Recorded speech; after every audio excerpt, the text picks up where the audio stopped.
I have a feeling I'm gonna get absolutely clowned for this theory in this community.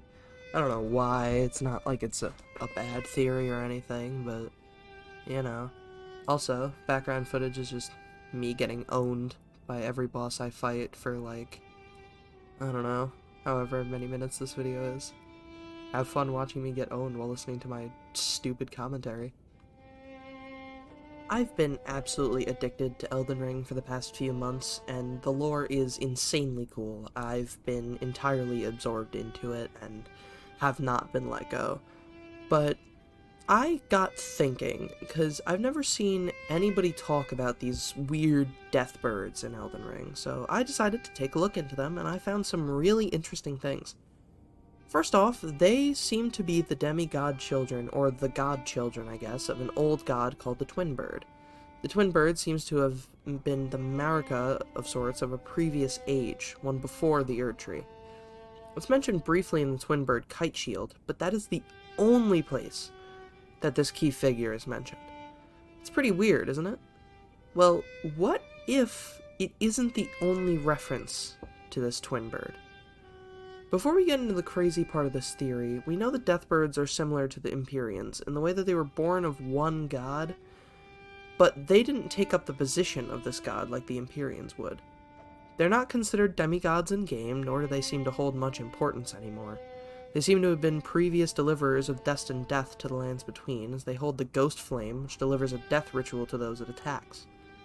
Honestly, this Ghost Flame stuff reminds me of the Black Flame when wielded by the Godskins, come to think of it. The Godskins worship the Glowmide Queen, who, if she is Melina, has dust-colored eyes which share a similar color to that Ghost Flame. That's a theory for another day. Anyway, the Deathbirds used to be deliverers of death to the lands between, served under the previous holder of the Rune of Death, presumed to be the Twin Bird. If the Twin Bird was like Marika, chances are she had a consort or an Elden Lord. Now here's where I get into the really crazy part. When you set fire to the Erd Tree in Elden Ring, you get transported to the land of Fara Mazula, or at least what's left of it. This chunk of Fara Mazula seems to be a temple of sorts, as the area is lined with graves and you fight plenty of undead beastmen. Fara Mazula is also where you fight Gorunk, the beast clergyman, whose true name is Malekith. Why is he here? What does he have to do with Fara Mazula? If Fara Mazula is a mausoleum, it makes sense for the holder of destined death to be here. I have my own theories as to why he's here, and as to why you can use Mikola's needle to remove the frenzied flame from yourself within Fara Mazula. But I'll go back to that eventually. For right now, I do just want to make a quick note of the fact that while I was writing the script, I didn't even realize that you could get Malekith's dagger as a weapon, and reading into its description, you find out why he's in Fara Mazula. He actually became a clergyman of Fara Mazula, which is strange considering then, if he's a clergyman, what did he worship? What was his church of? Because Fara Mazula doesn't have anything to do with the Golden Order. Anyway, I got a bit off track there. Let's get back to what I was talking about. So, my connection to all of this, the connection that I made, is with the secret boss you can find in Fara Mazula, Dragon Lord Placidusax. I have a theory as to why he's here in Fara Mazula, and as to why you might be able to use Mikola's needle to remove the touch of the frenzied flame from yourself within Fara Mazula. And that theory has a lot to do with Dragon Lord Placidusax. Placidusax is an insanely powerful immortal dragon who's been rotting in a storm beyond time itself. I think that the storm of Fara Mazula might be able to reverse what happens in time, as you're only able to cure yourself of the frenzied flame once Fara Mazula has reverted to its past state, which you do when you enter Placidusax's arena. We know Malekith is betrayed by his half-sister Marika and is seeking a way to atone for his mistake on the Night of the Black Knives. Might he be here in an attempt to reverse his mistakes? Once defeated, Malekith seems to return home to the bestial sanctum of Caelid, seemingly unaffected by your encounter with him. But he recognizes you before the fight. meaning this is in fact the same Gurranq/Malekith.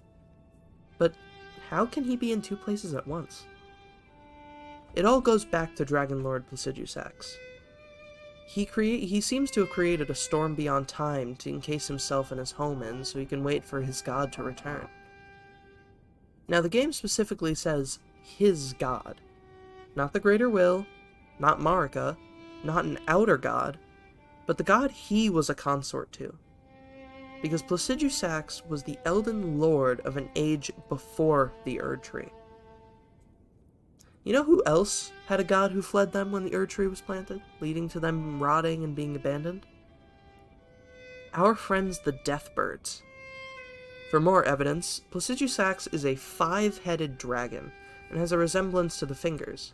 If we can assume that fingers are just a way that the gods express themselves, then Placidusax's resemblance to a combination of the 2 Fingers of Order and the 3 Fingers of Chaos is not a coincidence. If he was the Elden Lord to the Twin Bird, he would probably have something like that. Of course, this is all an assumption, but surely it can't be a coincidence that he shares this resemblance, despite being before the Erd Tree and the Greater Will's influence. The Twin Bird also has multiple heads, as seen with the Twin Bird Kite Shield, and is depicted as a 2-headed bird with 2 heads facing each other. When we find Placidusax, he only has his 2 heads left, facing outward with their wings in a similar position to the Twin Bird's depiction on said shield.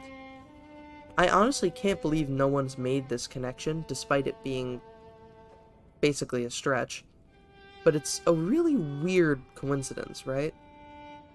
Also, as a little bit of a surface-level, silly addition, the Deathbirds look like they have the same claws as the dragons and the beastmen.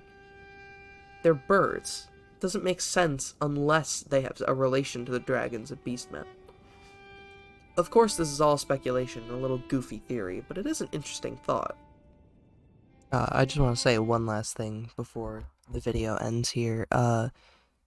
This video is kind of a mess. It is the first one that I've made in quite a while, so obviously I'll eventually get better at it, but I just wanted to throw this little theory out there, and I kind of did go all over the place a bit now that I'm in editing. I kind of realized that, but I feel like I did get across my little theory pretty well.